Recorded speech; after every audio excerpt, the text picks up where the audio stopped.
So again, I'm Sue Ferguson from the National Centre for Vocational Education Research, and I'm the General Manager for research there. I'm very pleased to introduce Dr. Mike Dockery, who's Associate Professor, School of Economics and Finance, and Director of the Centre for Labour Market Research at Curtin University in Western Australia.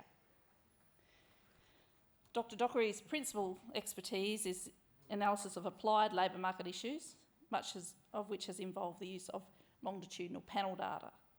We like that data because it's not very noisy. He's worked extensively as a consultant for government and private organisations, concentrating in the area of labour economics, vocational education and training and evaluations. His current research focuses on school-to-work transition, the effects of work and other labour market experience on happiness and wellbeing, Indigenous labour market and social outcomes, and the effects of housing assistance on labour market outcomes. Please welcome Mike Dockery. Thanks, Annie. I was fortunate enough to be invited here because I've worked on a large number of projects over the years for NCVER on a large range of topics. So when they asked me, I sort of said, well, what would you like me to speak about? And they said, just to focus on the work I've done for NCVER. And you'll see from the title of the talk, I really struggled with that word focus. But in trying to sort of think about what perhaps a unifying theme of the work I've done for NCVER has been, it's probably, I guess, it's about evaluation, and that's what I'm going to talk about today, the critical importance of evaluation. I left that out of the title because otherwise the room would have been even more empty than it is at the moment. But what I want to highlight is a couple of key things about evaluations. One is the importance of not losing sight of the objectives in evaluations and the alignment of measures to those objectives. The second is the insights that we can gain about thinking about wellbeing when we do evaluations and when we think about policy and programs. And I'm going to talk about that in two different contexts, the school-to-work transition and Indigenous socio-economic outcomes. There's two things I had to use a lot of self-restraint to resist. The first being from Perth was putting the AFL ladder up as my first slide. I managed not to do that. The second was not to put any regression results or equations or coefficients or those little asterisks considering, showing significance and things like that. So a lot of this work is based, or nearly all the work I'm talking about, the results I'm talking about, are based on rigorous econometric modelling, well, reasonably rigorous. But I'm not going to go into that, okay? So you just have to take my word for it or go and read the original publications. So the first thing I want to talk about evaluation and the first assumption I'd like to think about, and one that always bugged me, was this idea that we should always keep kids in for school for longer. And a lot of the policy changes that's happened over recent years in a number of states is to extend the time that we keep kids in school. And this sort of always bugged me a little bit. And to simplify things, and I should say I'm going to simplify a lot of the opposing arguments to mine, and I'm going to be too assertive in my own arguments just in the interest of brevity and I guess to create a bit of theatre. But, these things are properly discussed within the papers, but just to keep things moving. I mean, basically, this idea that we should keep kids in school for longer is premised on the idea that if you look at the outcomes of kids who finish school, they're better than the outcomes for kids who don't finish school. And this is the classic evaluation fallacy, that the effect on the treated is going to be the same if you then treated the untreated. This just isn't so, and we know this from lots of evaluations. So as I say, that's simplifying the argument, but largely that's where the policy comes from. So I've done a bit of work looking at returns to schooling and to education. In some previous work, you find the benefits are largely concentrated among more academically able students. And I always wondered about this idea of, we should really just keep kids in school. Probably the most developed of those studies is the one recently came out for NCVER that I've put up there using the over and under education approach. Basically, there's two models for how schooling and education affects labour market outcomes, such as wages. One is the human capital model, which says because you get more education, you become more productive and therefore you get a higher wage. The sort of the opposite view is this sort of screening or queuing models, which says, well, not really. There's a set of jobs out there. The wages are attached to the jobs. You get more education to sort of push your way up the queue to get into the better jobs. So the implications are very different. Under the human capital model, more schooling brings greater productivity and economic outcomes. Under the screening or queuing model, more education is just sort of zero-sum competition. It just sort of blurs that screening process. Okay? And one of the ways that labour economists have looked at this is the over-required and under-education approach. In a standard labour economics estimate of wages, we'd put wages on the left-hand side and we'd model, what impacts upon wages. You control for lots of things like gender and so on, and put in years of education. Typically you find a strong effect of education on wages. In the ORU approach, what you do is you look separately at the required education that a person needs for the job that they get into and their actual level of education. So imagine somebody's in a job that requires 15 years of education on average, but they've only got 14 years, okay? Their required education is 15 years and their under education is 1 year. Or if they had 16 years of education, 1 year too much, then they would have 15 years of required education, 1 year of over education. So what we're doing now is we're not just looking at the supply side, how much education do the people have, we're combining the supply side with the demand side of the labour market. Was that education required in the job that people got to? Okay, so the ORU approach differentiates between level of education and over and under education that's required for the job. What we further did, because I was concerned about this keeping people in for jobs and the ever-rising level of education, which we're sort of calling credentialism, which is roughly defined as an increase in the general level of education that's not related to the requirements of jobs, then because the amount of education people get has been increasing over time, younger cohorts have more education. So what we've done is further decompose the amount of education that people get beyond the ORU approach into also a credentialism measure, which is related to their cohort, okay? So people have education related to their job, their actual education, and that part of it which relates to the cohort effect, okay? And when we look at the results for that, if you just do a standard wage equation, what you find is for each year of education, on average, controlling for lots of other things, years of education, for each year of education you get about 7.2% higher wages. In this case we modelled hourly wages using the Hilda data, a big panel data set. If you look at and that's a very typical finding in labour economics. If you look at the ORU approach, what you find is there's a much bigger return to required education, but a lower return to over-education and a penalty for being under-educated. But what that actually means is if you're under-educated, you actually do very well. If you imagine you're in a job that requires 15 years of education, but you've only got 14 years of education, for that year of under-education, you get 9.6% increase in wages for the education attached to your job, and a 6% penalty for being undereducated. So you get a 3% premium. So if you can get into jobs that are sort of above your level of education, you actually do very well. But if you're overeducated, you get a much lower return, or not much lower, but a lower return of only 6% instead of 9.6%. So compared to people with your level of education who got into correctly matched jobs, you face a wage penalty. Okay? So there's quite a bit of evidence of overeducation and a wage penalty attached to it. When we add in then the credentialism effect, the years of credentialism related to the cohort, so this ever-increasing level of education, we find that in fact the market does value this. So it's not completely just credentialism. There is a return to that increase in general level of education, but it's about the same size as the effect of over-education. It's not the same effect as required education. So we're finding the market values it, but there is evidence of over-education. Okay, that a lot of people are gaining years of education that is not actually required in the labour market. And what this means is there's significant social gains if we can better match the education that people go through to the jobs that they can get. There's better matching processes.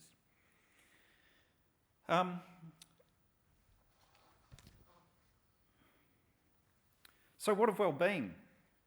When I sort of came to labour economics working on labour market program evaluation, and as part of that, trying to look at what helps unemployed people get into jobs, what we know as labour economists is the longer you're out of work, your chance of getting into work falls off. duration dependence or negative duration dependence, but we didn't have a really good handle on why that was. So I started looking at what happens to people during their spell of unemployment, particularly looking at things like health, including mental health and wellbeing and happiness. And from when I started looking at this sort of happiness has grown to quite a very popular theme among economists. There's lots of people now working on happiness. But I was particularly interested in why people's chance of getting a job drops off. So I started looking at these happiness studies, and what I kept seeing in a lot of the empirical studies was that, in fact, the more educated people are in Australia, the less happy they are. This seemed a very odd result. It's not only odd to me because it goes against everything we seem to know. We know they have better outcomes. You know, your typical policy response to any sort of problem is more education is going to fix it. So this seemed an odd result. What also seemed odd is that there was hardly ever any comment on it. You had these papers had a negative coefficient on level of education, but no one really commented on it except it must be something to do with aspirations. So I sort of was keen to have a look at this, and just to sort of show you, this is some just simple raw means from the Hilda data of people of all ages. You'll see people who leave school before year 12, the early school leavers, are actually the happiest of all. And the level of happiness drops off the more education you have, university and postgrad qualifications. Now, this really seemed odd.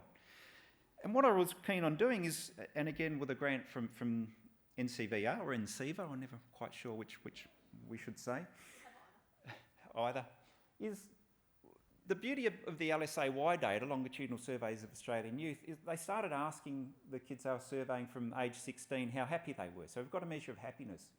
But I also know, once the survey's finished, what level of education people are going to get. So I could see how the level of education changes through the school to work transition.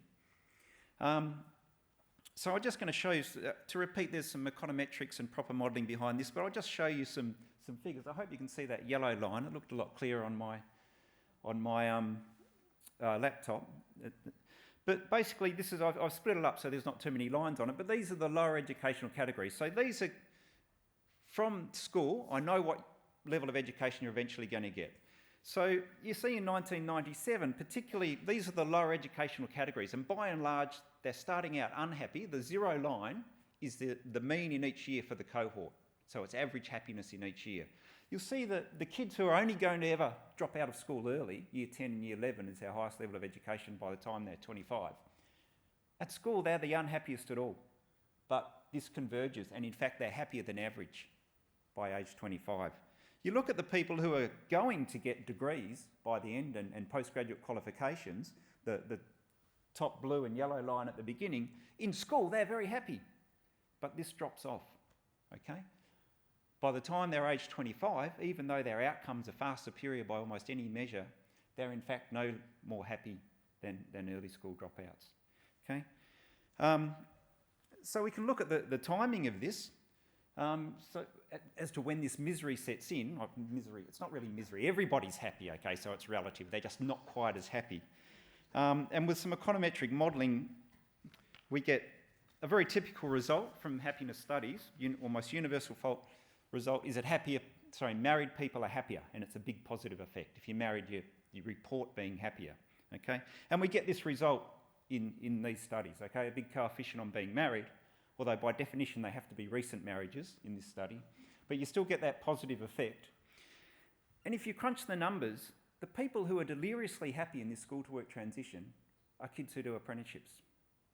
If you look at those coefficients, to get as much happiness as you get from going into an apprenticeship, you'd need 2 wives or 2 husbands to have the equivalent effect.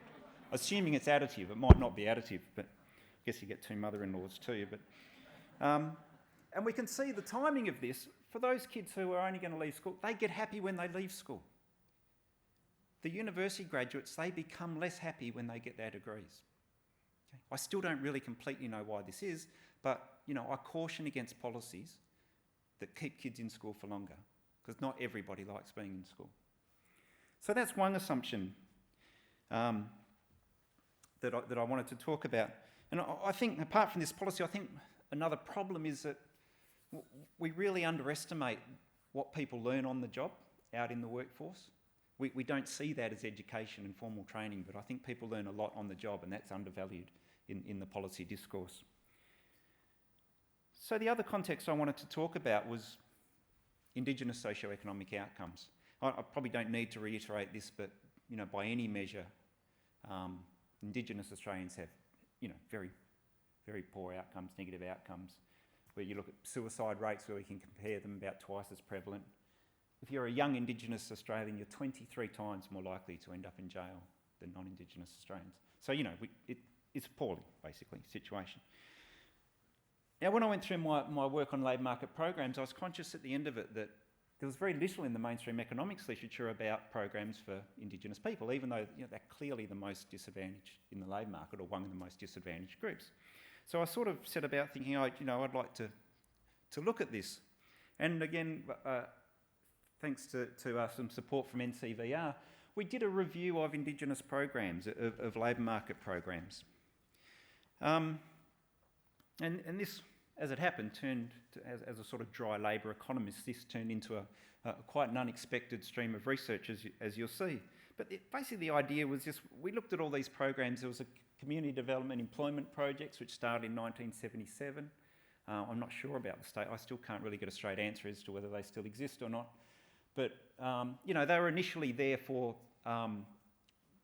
communities in remote areas where there wasn't really a labour market, was the idea behind those. The Aboriginal Employment Development Program, which was a Hawke's response to the Miller Report, and then later the Indigenous Employment Program and the Job Network and so on. So I started looking, and the idea was, can we look through all these different programs and the measures and data on it and say, can we say something about what works and doesn't work for helping Indigenous Australians into work? And what really struck me instead was that when I went back and looked at the objectives of these programs, all the discussion, the early programs, the CDEP and the AEDP, the main goals or objectives were all talked about in terms of things like self-determination, community capacity building, cultural strengthening, cultural preservation. And the evaluation just completely ignored those. In the stated objectives, they talked about statistical measures of equality, about getting people into mainstream jobs, people in remote communities where there's not a labour market. So I sort of thought, this is a bit odd. Why were the original stated objectives almost completely ignored in any evaluation? You go through the CDEP and you can see there's review after review. Almost every couple of years there was a review about it. And increasingly they stressed labour market outcomes, rather than move further and further away from the original objectives. One of the reports actually criticised the CDEP because people were happy on the CDEP. They said, we can't have people being happy on CDEP. The Aboriginal AEDP in the original, when it was introduced in Parliament, talked about recognising traditional economic activities, hunting, fishing and so on, as employment, which seemed a good idea, but I never saw anything about that again in the evaluations. So I sort of got to thinking, well, why were these objectives seemingly just ignored in the evaluations? Which brings me to the second assumption that I'd like to challenge. When you go back through the discourse through Australian history about Indigenous affairs, you can basically characterise it as two opposing camps, the self-determination and the assimilation camp. Okay? But there's a continuum in between, but whichever side you're on, basically there's this assumption that culture is a barrier to socio-economic advancement. The self-determination people think, well, okay, culture might mean, staying with culture might mean missing out on some other stuff, but it's a legitimate choice Aboriginal people have to make. They have the right to make that choice. So, but they still see culture as being a barrier. Okay, the assimilation people clearly argue that if they want to have statistical equity with non-Indigenous Australians, then they've got to leave their culture behind. That's a straight argument.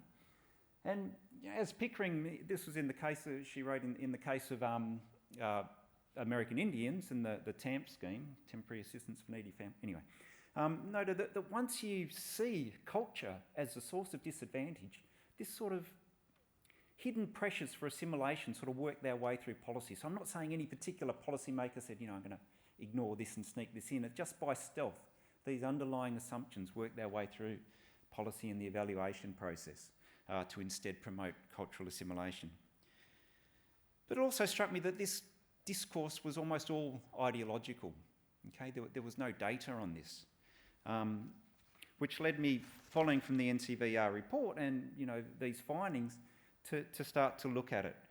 And I did some analysis of the National Aboriginal and Torres Strait Islander Social Survey. I was recently told you shouldn't use acronyms in presentations, but I couldn't put all that on.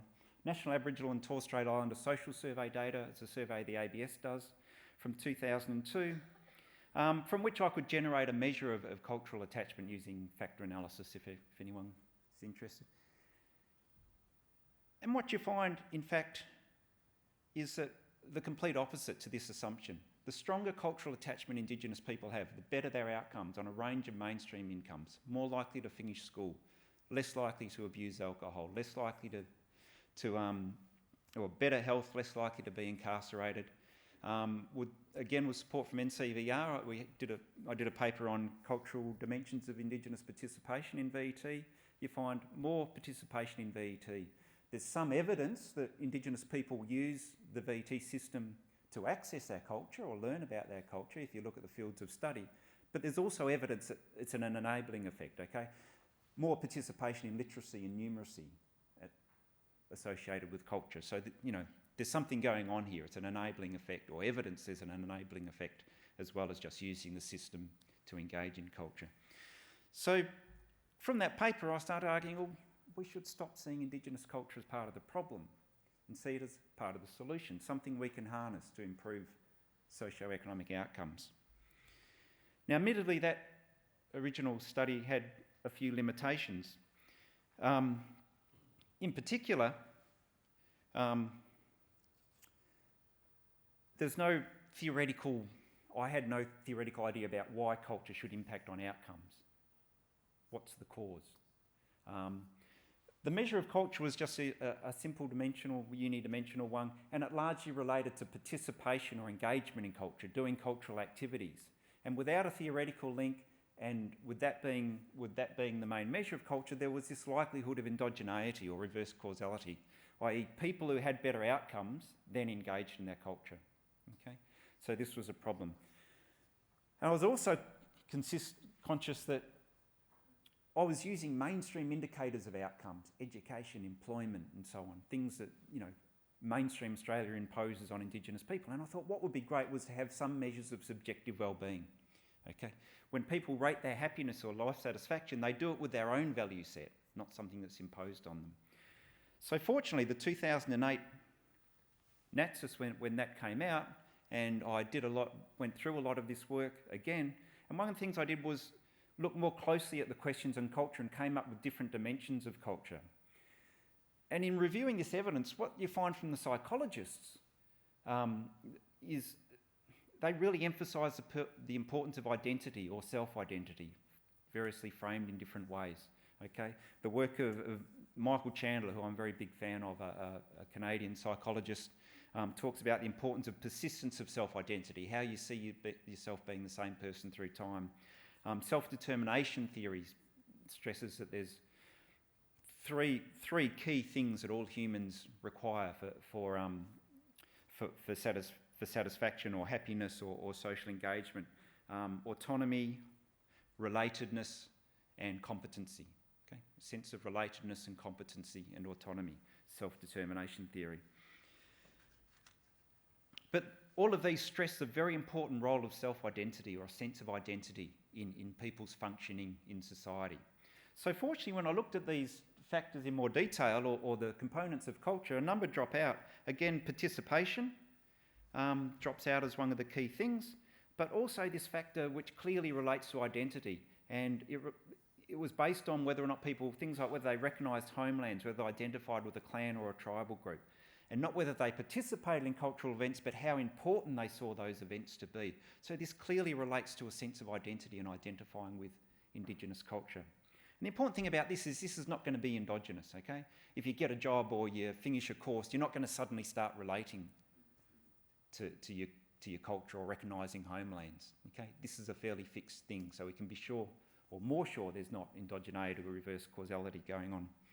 And what this largely confirmed is those same positive associations. Identity is one of the key things. This strength of a sense of identity is one of the key things that drives better outcomes. And troublingly, I think we'd know this.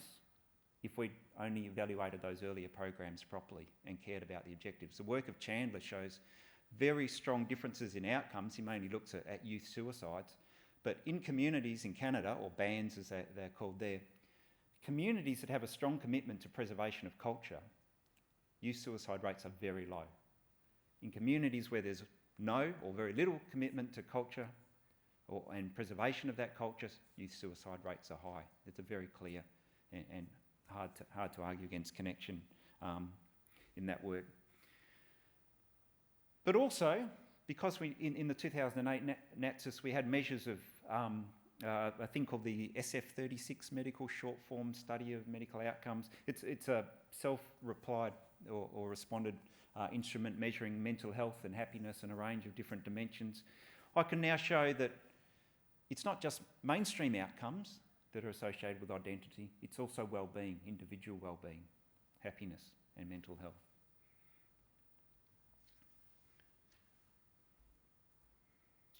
So I just want to, in my current work, I work for the CRC for Remote Economic Participation, running a project on Aboriginal mobility. And just as another example to sort of help you see this, Indigenous mobility is another of those examples where we just seem to see cultural things as a problem.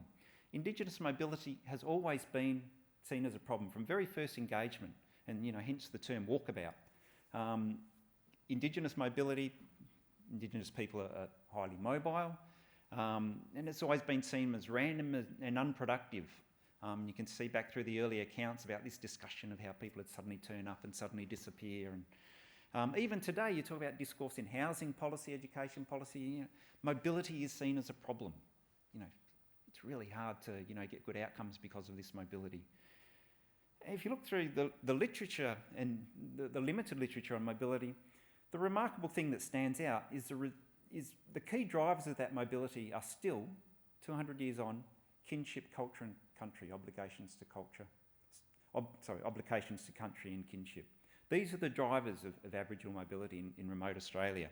And these things really clearly relate to identity. This is after 200 years of really quite extreme attempts to stamp this mobility out, from permit systems to missions, taking children away, and so on. A lot of policies to try and stamp this mobility out that's seen as a problem, which have failed.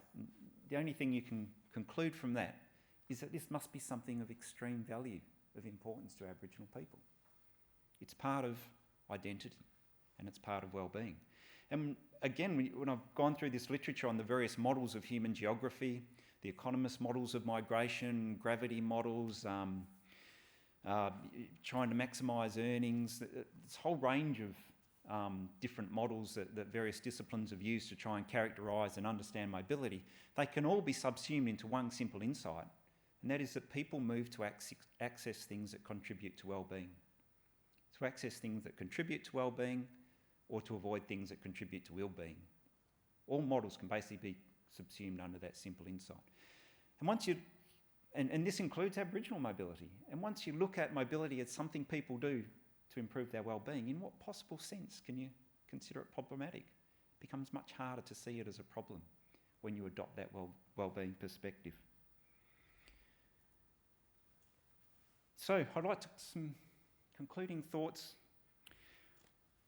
One is the critical role of evaluation, and in particular the alignment of measures versus measures and indicators versus what the objectives of programs.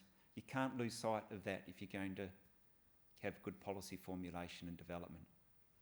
So in a way, what I'm saying is the powers of evaluation can be used for good and they can be used for evil. It's very easy to hide things through improper evaluation processes or to ignore what really are the important outcomes. And in seeing that, you've got to be very wary. Whenever you have indicators or measures of programs or policies, there's usually some assumption about how they're related to the objectives, and be very wary and critical of those assumptions. And one thing I've learned about many of these studies is once you measure something, it changes behaviour, and usually in ways that, or more often than not, in ways that weren't intended. So the second insight is the importance of thinking about things from a wellbeing perspective, and I hope I've convinced you of the benefits of that. And why this is important is because that aligns the policies with the objectives. Wellbeing should be, maximising wellbeing should be the objective of policy. It's what the objective should be. It's not always immediately apparent from what governments do, I must admit, but that should be the objective of policy, to maximise wellbeing. Culture brings relatedness, it brings identity. It's very important to wellbeing for all humans, but also very important for Aboriginal and Torres Strait Island Australians. It's something they have right to value, it's something they have cause to value. When you think about how it is we always see culture as a problem, in a book by James C. Scott called Seeing Like a State, in the opening chapter he invites us to think about a forest, or to picture a forest. All the trees, all the variety of life, birds, insects and things that live in that forest, all the variety of plants and the undergrowth and other things that live there. And he describes how scientific forestry then developed in Germany and in Europe, and particularly forests started to being taxed, and they started to be taxed on the basis of the amount of loggable timber that was in the forests. So governments were taxing land holdings. And he describes how the whole view of the forest changed and the lingo used. Insects and birds, anything that lived off the trees became pests. Anything else that grew in the forest became weeds. The map started being drawn around the particular types of timber and how valuable and how they could be harvested. So the whole view of the forest changed. And he goes on to describe how so many things that we look at and measure are in ways to help the government basically measure and tax and regulate us. From surnames came about because of the government's need to tax people. Town planning, maps, languages, which languages could be used and couldn't be used. These can all be attributed to this sort of view of the state and the state's needs. And you think about Aboriginal people, and there's so many things that we do the same thing. Local government areas in the census, everything's measured by local government areas, not in kinship groups or language groups, which would make much more sense for Aboriginal people. Census measures nuclear families. It's based on nuclear families in usual residences, quite alien concepts to a lot of Indigenous people and their culture. Traditional economic activities have never been thought of as education or training or processes of education. Traditional knowledge and the way that's gained, and traditional economic activities have never been classified as employment. So I'd have to say, I have a lot of problems with the closing the gap agenda. I think this implication again for statistical equality is problematic. If I'm sure you're familiar with the government's closing the gap agenda for closing the gap in various outcomes for Indigenous and non-Indigenous Australians.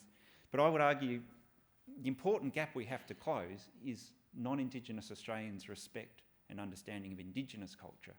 Once we close that gap, then we'll stop seeing culture as a problem, and then we'll have policies that can properly respond to Aboriginal aspirations. So I'll leave it there. Thank you.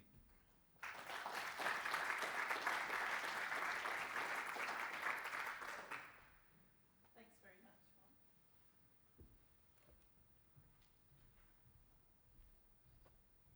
I must admit I was very excited when I read Mike's paper for us on cultural identity and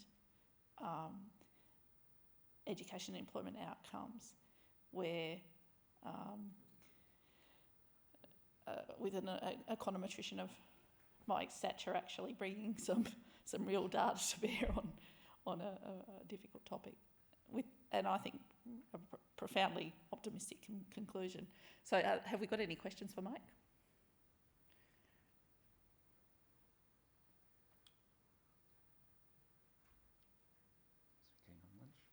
Yep, you must have answered everything.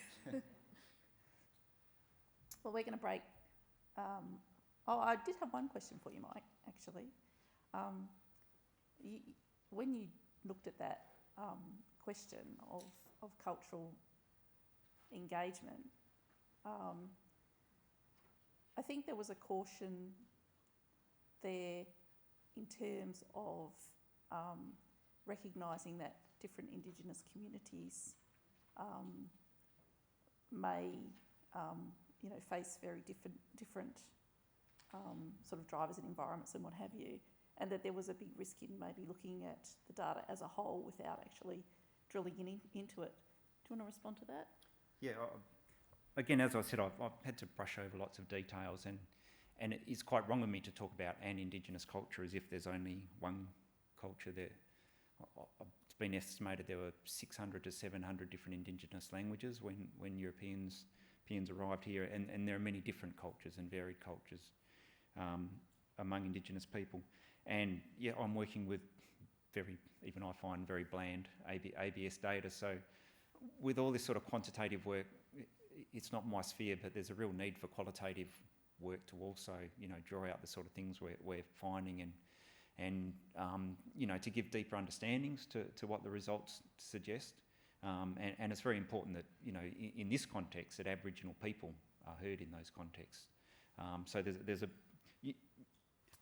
what I hope to do this is just, try to negate this sort of constant perception of Indigenous culture as a barrier, as a problem. I, certainly don't claim to have lots of answers, and there's a lot of very rich stories that need to be told, and of course, the circumstances in different communities throughout Australia are very different.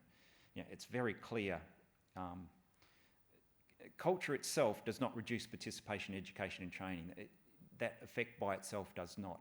But Aboriginal people with stronger attachment to their culture tend to live in more remote areas, and there's a clear trade-off driven by lower access to education and training for those people. So there are a lot of different contexts, and the best I've been able to do is look at things differently by remoteness, whether people live in remote or very remote areas, but there's very important individual contexts of community, so it's a very good point, yeah. Well, please thank Mike again, and